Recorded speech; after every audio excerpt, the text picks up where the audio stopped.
Hello, my name is Kevin Astuaman. I'm a non-native speaker in a top US MBA program. And I created this channel for two main reasons.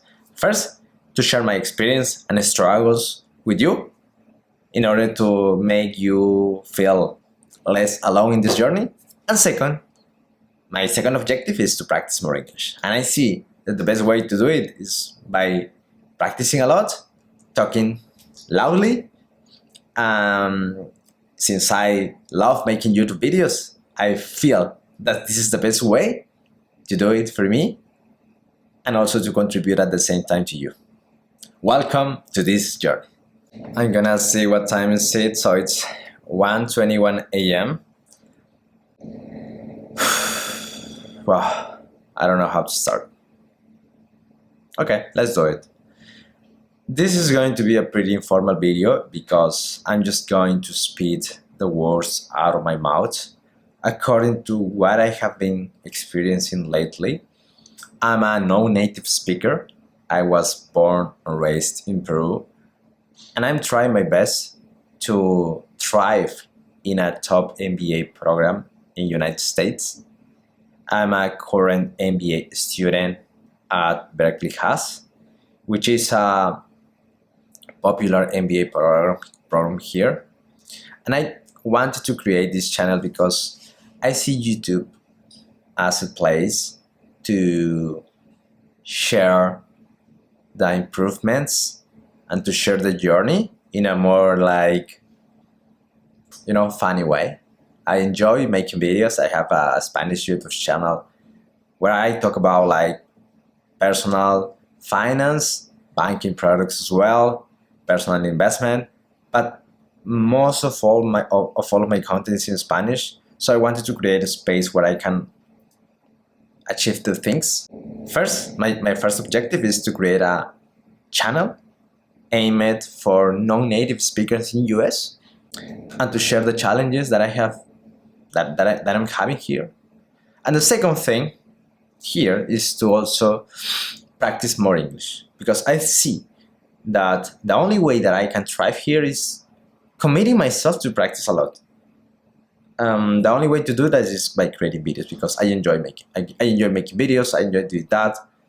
So in both ways, I think you can gain, and you can also you can gain experience. You can also get knowledge about this program. You can also feel a little bit less alone in this journey. I'm gonna make the best to share my experience here. It's 1:20 a.m. It's pretty late, but the objective is clear. So I'm really motivated to do this. I'm staying late these last weeks, but I mean, it's part of the journey.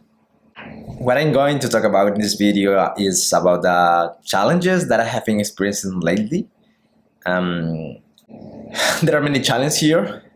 Since I'm a non-native speaker, I see that many of my friends, many of my peers speak really good. 40% of my class is based of international students.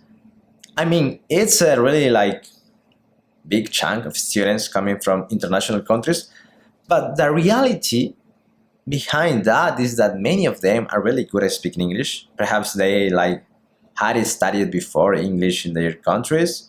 Perhaps many of them have lived in the States before for undergrad or for many reasons. And the truth is that there are a lot of international students that speak really good English. I don't see myself in that category. I'm struggling a lot to be fluent and to also be eloquent when speaking with them. But I'm trying my best. I'm trying my best to tackle that challenge. I'm trying my best to get out of my comfort zone in order to improve. But even though I'm trying my best, it's still hard challenges. It's still a hard challenge. You probably wouldn't imagine what type of challenges there are. So I'm gonna give you some examples. Just random examples. For example, imagine that you meet some friends just in the courtyard or just walking in the campus, and you want to have like a really like funny conversation with them. Sometimes it's frustrating to have like only a limited set of words or experience to share. I could share that. Okay, yeah, last week I went to San Francisco and I went to the cinema and I went to a conference. But it could sound like a little bit too basic. I know that if I had to talk in Spanish, I would add more like humor, personality, perhaps some jokes or spiciness into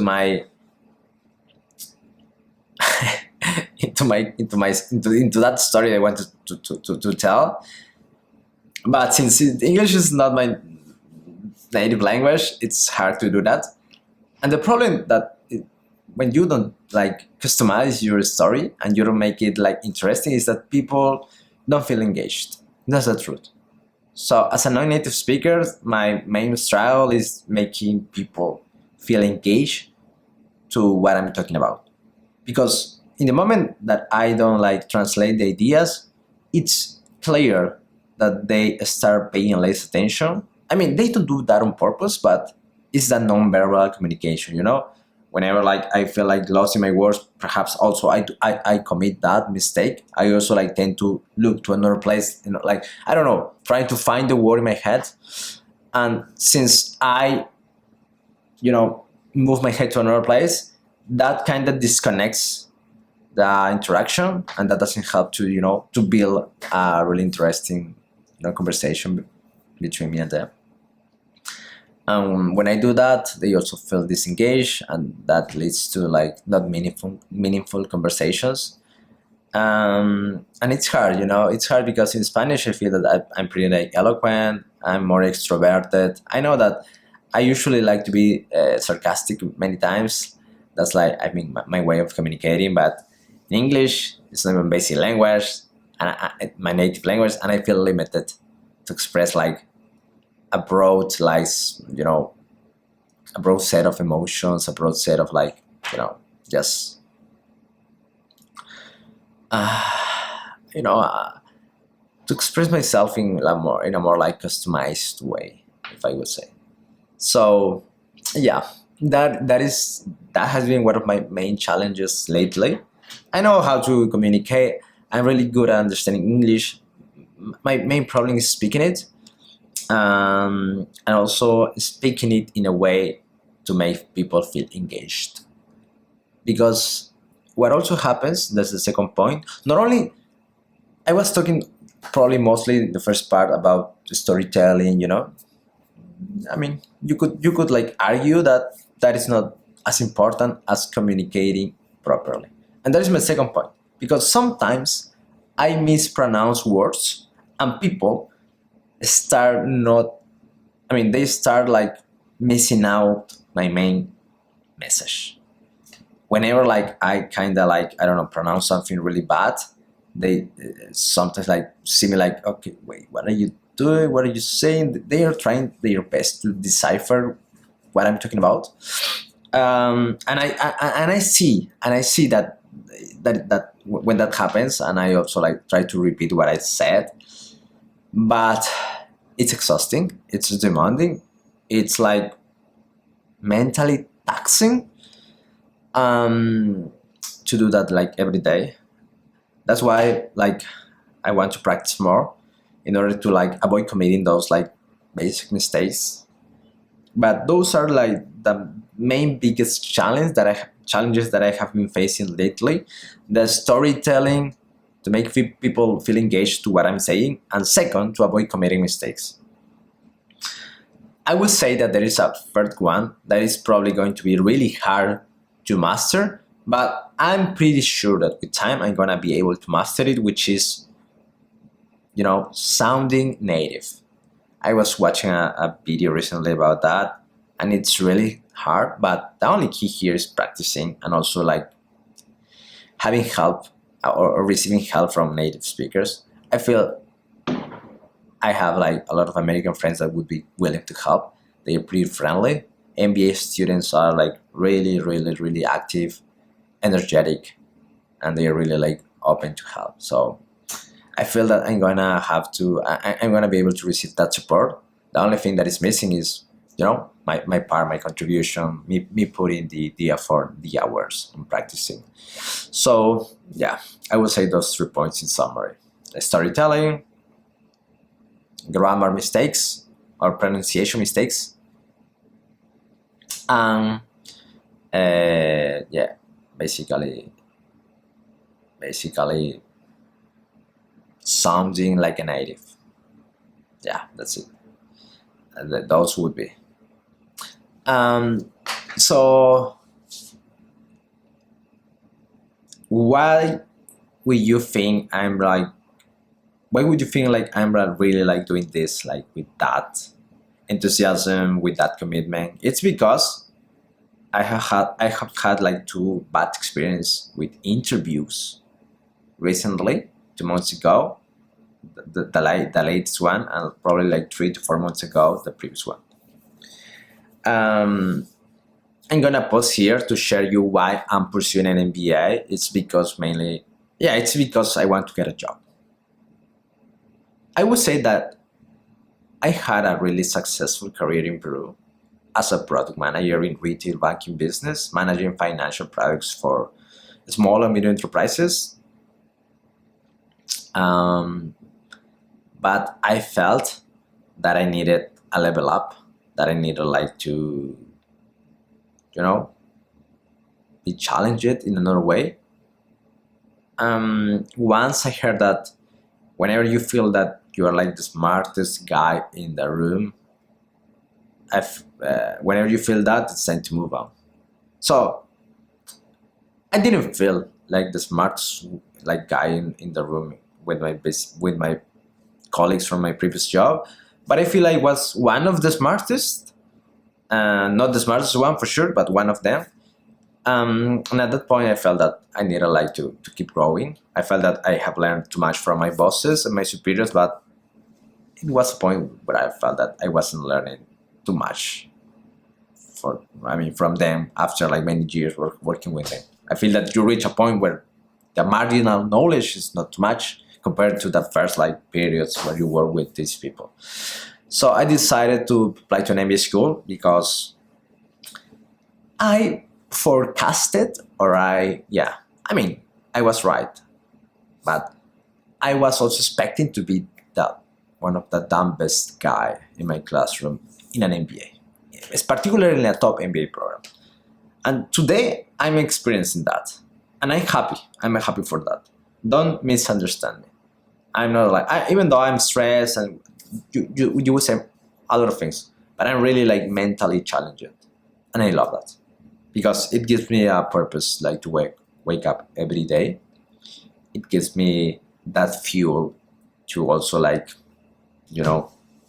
get energy, to keep like pursuing goals.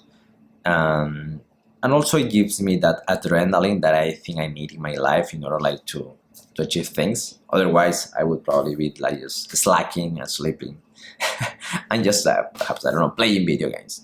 So feeling challenged for me is the best way to overcome obstacles. Feeling uncomfortable is also a good feeling to have. It's like this feeling that you don't want to have, but with years of experience, you realize that it's a really good feeling because it's a sign that you're growing. So nowadays, I'm feeling challenged, I'm feeling uncomfortable, and I'm feeling like the dumbest guy in my classroom. Probably not the dumbest guy, but one of the, the guys one of the guys that belongs to the group with the worst like pronunciation or English speaking skills. I would say that is pretty accurate. And don't misjudge me. I'm not being like too hard on myself. It's just it gives me like a reality check. Yeah. I could say 100% confident that I'm really good at managing products. Yeah, and I don't want you to like tag me as overconfident with that. It's just I know how to manage a business. I'm quite confident with that. I know how to record YouTube videos. I know how to do some lighting to make this look cool. So I know my skills, but I also know my flaws. I would say that one of my biggest flaws right now is speaking English properly. Maybe in this video you would say okay, yeah, I speak like okay, my English is okay, it's like, as acceptable, but not acceptable for the purpose I have.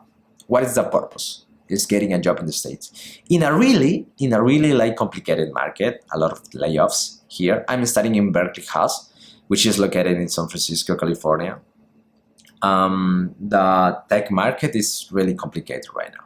Many people are being laid off. They are not getting jobs.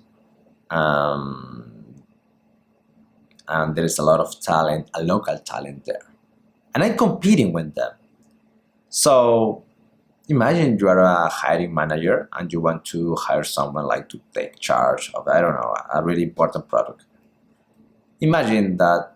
Just imagine that the director of product of Apple or the director of product of Google wants a product manager to manage Gemini, the new like AI product from Google. And he wants to choose like from a pool of candidates, like really talented candidates from every place of the world. And I would say that my resume is pretty like interesting for a PM position, product manager position, because I have 6 years of experience in the product management field. But imagine that he has to choose between like a local talent who is like native in English and me. Being really like, realistic, probably he would be inclined to get, or to do like a safer choice. At a certain point, he can trust me, he can trust my skills, he can trust my experience.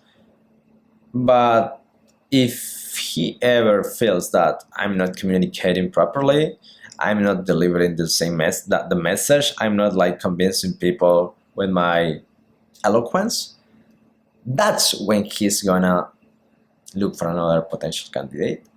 And that has happened to me twice before starting business schools. I applied to pre-MBA programs in top consulting firms. I applied to Bain and Company. I did not apply to McKinsey. And I received feedback from the partners at Bain. They are amazing. I interviewed with 3 of them. All of them agreed that I was really good at casing, at solving like business cases. I'm really good at that. I have experience. That's why perhaps my critical reasoning when making business decision is sharp. But I was not good at communicating. And what do I mean with communicating? I asked for feedback 1 month later after my interview, and they were pretty happy like to give me detailed feedback, and that's why I love this company. But okay, apart from that, a partner like really gave me specific feedback. For example, she told me that I was speaking too fast, and that also was not helping me to be understood. It was only like at the last part of the interview that she understood something that I was saying repeatedly, and she finally could connect the dots.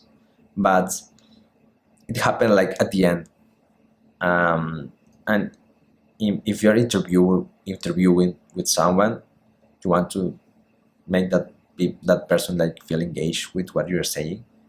Not like being able to be understood until the end of the interview was not aligned to that objective for sure.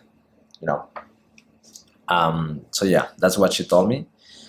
Also, she told me that she was really kind giving me the feedback, because she told me also that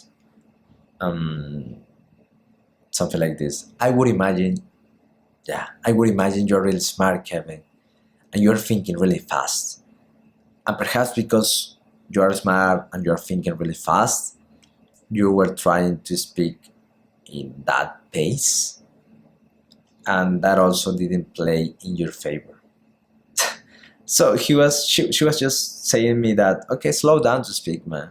Yeah, I know you're smart, whatever, but slow down to speak. But she was really kind with her feedback because it made me feel not that bad. It was also a hard pill to swallow, but with over these years, I have like I'm happy to say that I have learned like to receive feedback in a really positive way. But okay, that's the topic of this video. The challenges when communicating, the opportunities that you can miss because you are not communicating properly. So let's see how this channel goes. I hope you liked these details of my MBA experience, and I would like to know what you want to see more about this. This is the first video I'm making. It's almost like 2 a.m. in my dorm. Yeah, you don't know where I'm living, but probably that could be another topic. I could also record in my faculty, in the building, wherever, because I think I have the equipment to do it. Yes, my room seems like also a good place to record. But I feel happy like to share more of this for you. And I know this is a new channel, but I hope that to any person that get a chance to listen this and to stay until this minute of the video, I wish you the best of the success. And please contact me and let me know how this felt for you. And if you're a non-native speaker and you feel like you're struggling with the same stuff, and we can like create a WhatsApp group and we can like share the hustle. We can grind together in this. I know you will be amazing. I know you will overcome this. I know you will be the best version of yourself. Thank you for watching and see you in the next chapter. Bye bye.